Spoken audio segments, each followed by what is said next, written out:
Hello and welcome to 7 Super Series. I'm Ben from the Bonehead podcast and this is the Game 5 preview.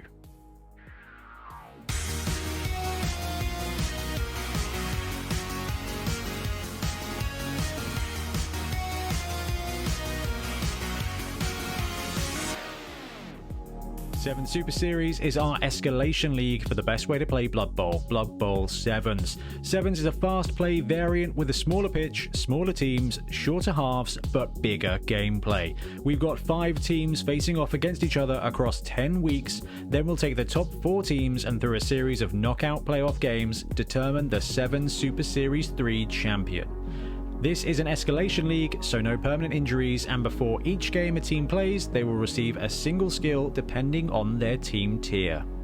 Okay, so we are back, and this week, this is the first game in round 3 for 7 Super Series. Now, what that means is the teams will be at the point where they have now got 3 skills. So they start off with 1 skill in round 1, 2 skills in round 2, and the 3rd skill comes live now at round 5. So, we are going to be joined by Triple Pow to run our Khorne team. Trips has been on the show many, many times. And in fact, if you've caught any of our live streams recently, you may well have watched him deal justice with this very Khorne team on our Sevens live stream. And he's going to be facing me using Milton's beautifully painted and put together Undead team. So this is a preview show. What we're going to do is we're going to have a look at the teams. We're going to have a look at the matchup. And of course, well, it'll be the first time in a few weeks we've looked at this. It's viewer championship review time.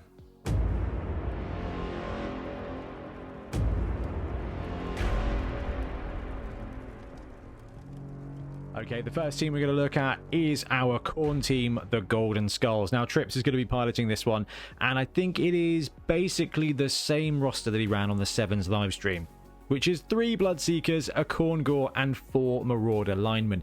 Now, the way the skills are progressing in this series, every round the team gets 1 more skill, and based on the tier, it will decide what type of skill it gets. So, Golden Skulls are a tier 2 team, so round 3, they're going to have a primary from round 1, a secondary from round 2, and a primary again for round 3. And what do you do when you get a primary skill for a Khorne team? You give another guy block. So 2 of the 3 Bloodseekers are now going to have block.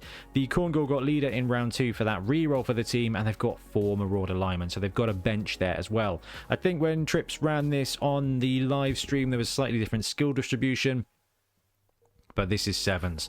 Block is an amazingly useful skill, and when it comes to Khorne, the thing that lets Khorne down is just throwing so many block dice. Eventually you block yourself out of the competition.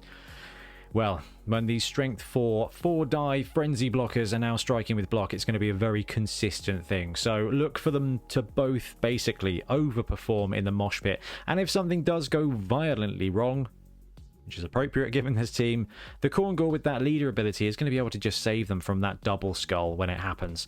But, I mean, this team is a bash heavy team. 3 strength 4 pieces and a Khorne Gore that can also blitz at strength 4. The Khorne Gore is going to be the primary ball carrier. 4 Marauder linemen at Edge 3 plus move 6 are very good backup ball carriers, and 3 strength 4 Bloodseekers, 2 of them with block, is just some of the most consistent carnage you can reap in Blood Bowl Sevens. I love this roster, and I love the way Trips uses Khorne. I am looking forward to facing this one.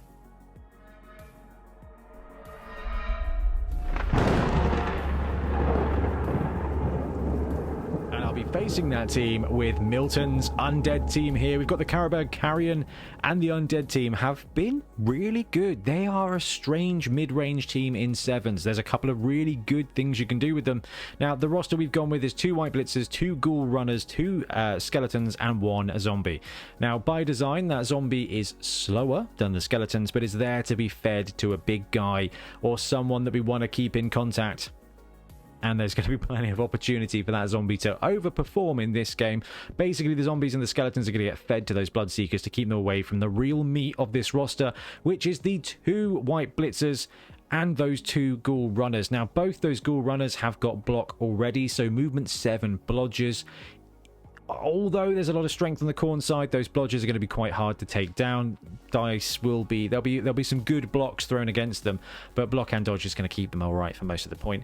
Now, this is the 3rd skill for our tier 1 team, which means they get access to a secondary skill and we've elected to go for dodge on the white blitzer. That means this roster, Undead, has got 3 blodgers on it now. Now, 2 white blitzers, movement 6, edge 3+, really good players, both with block there. The ghoul runners, movement 7, edge 3+ with blodge. So 3 blodgers, 2 of them are movement 7, one of them is movement 6, and a white blitzer there as well. The linemen are chaff and can be used to screen against the Undead, screen against the Khorne team, while the white blitzers do exactly what we wanted to do, and the ghoul runners are there to be the fast kind of runners to score. And there's also 1 reroll in this team, so it's 1 reroll versus 1 reroll, 2 block versus 4 block, and 3 blodge in that. The Caribou Carrion have the skills, but I think the Khorne team has the strength.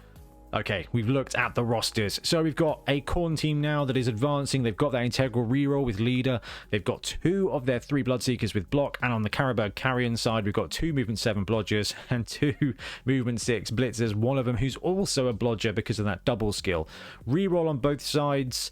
The Khorne team actually outnumbers the Undead team, and because of the speed of the linemen, I think the Khorne team is also a little bit faster than the Undead team, but just the fact that there's 3 dodge pieces on this roster, I'm really hoping that the Undead team can kind of play the dash in this one. If they get into a scrum with the Khorne team is going to be able to throw dice after dice after dice. Now, blodge is going to keep a lot of these guys alive, which is really effective. So this is a really interesting matchup where the Undead team, I think, are going to have to play the fast team. They're not going to have the strength to be able to take out the Bloodseekers. They are going to be able to strike at that Khorne Gore. And I think because the Khorne Gore's got leader, he's going to have an absolute target on him. I'm thinking, well, there's 3 blodge pieces, right? There's 4 block pieces for the Undead team. If they can execute a maneuver to get a nice solid 2-die block on the Khorne Gore, it has to be taken. But really have to stay away from those Bloodseekers, especially the 2 block ones, because that 4-die frenzy block, 2 dice followed up 2 dice, just gives them such a good opportunity to naturally pow down even the blodgers. I mean, you're looking at 1 in 6 block dice to be a pow, and when you're throwing that many dice, it's going to come up frequently. And with only 7 on this roster, 8 on this roster, these guys can take a loss. They can block themselves out a guy. As soon as this team is down 1 or 2 players, they're going to suffer on the numbers. This is a really tough matchup. I actually think the Khorne team here is really well positioned against Undead. But you can never count down. You can never count out a ghoul roster, right? 2 of those ghouls with movement 7 and blodge, they're hard to take down. There's quite frankly, all you can do is get 1 blitz in against the ghoul if he's in the open field ready to score, and 14 squares of movement is more than enough to be able to score. I think if the ghouls can keep rolling 4s, 3s and 4s, then they're good to go, and they'll be able to outscore the Khorne team. But the Khorne team might be able to outbash the Undead. This is a pretty fair matchup. Trips is very good with Khorne. I'm not bad at 7s. I'm not having my best season so far, but the Undead team now with their extra skill, we're cooking.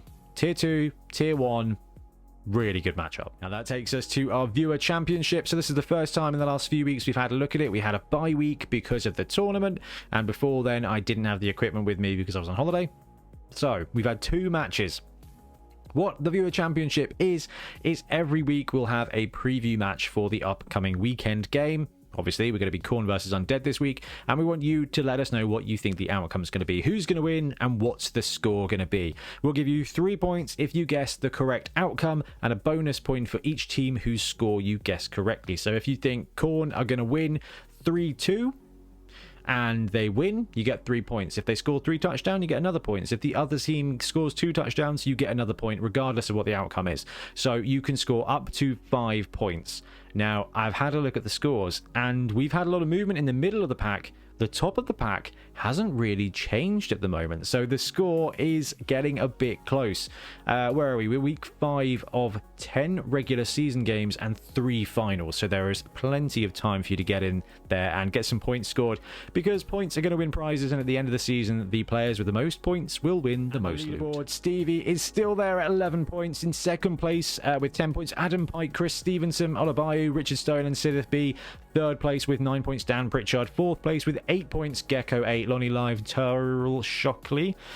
Fifth place, 7 points, Alexander Panderberg, Antonio, Austin, Baron 1, Cotter Bap, Forgot My Team, Millman, Sean Murphy, Steve Reed, Tom Wheatley, Trevor Turner. There's a load of names I recognize here. 6th place with 6 points, and Henry, Adam. There's just an absolute ton of players sitting in that middle zone. We're going to have the full Star Wars scroll at the end of the episodes. But Stevie, who was in first place after round 2, still in first place after round 4. But the points are close. Only 11 points for first place there, so that's just a couple of games basically. So yes, at the end of the episode we'll have the full Star Wars scroll, but do not forget to put your guesses into this video here, because I export the comments and the spreadsheet picks the scores out. And don't hesitate to let me know if we've missed something or got something wrong. But there's a ton of names I recognize here, including Baron, who we had on the live stream at the weekend. Anyway, I think that wraps up our preview video for this week. It's so cool to be back into this. We've had a great couple of weeks for the podcast, with the live stream of the Amazon game, the live streaming of the tournament, and to be back playing sevens.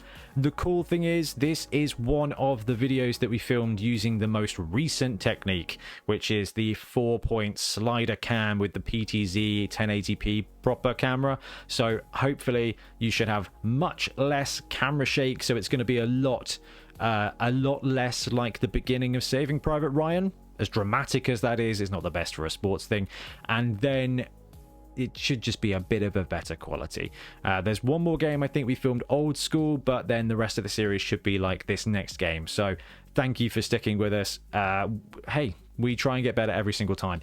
But for now, I'm going to wrap up. Stay to the end of the video to catch the full leaderboard. Otherwise, we'll be back soon with more Blood Bowl content. Happy blocking.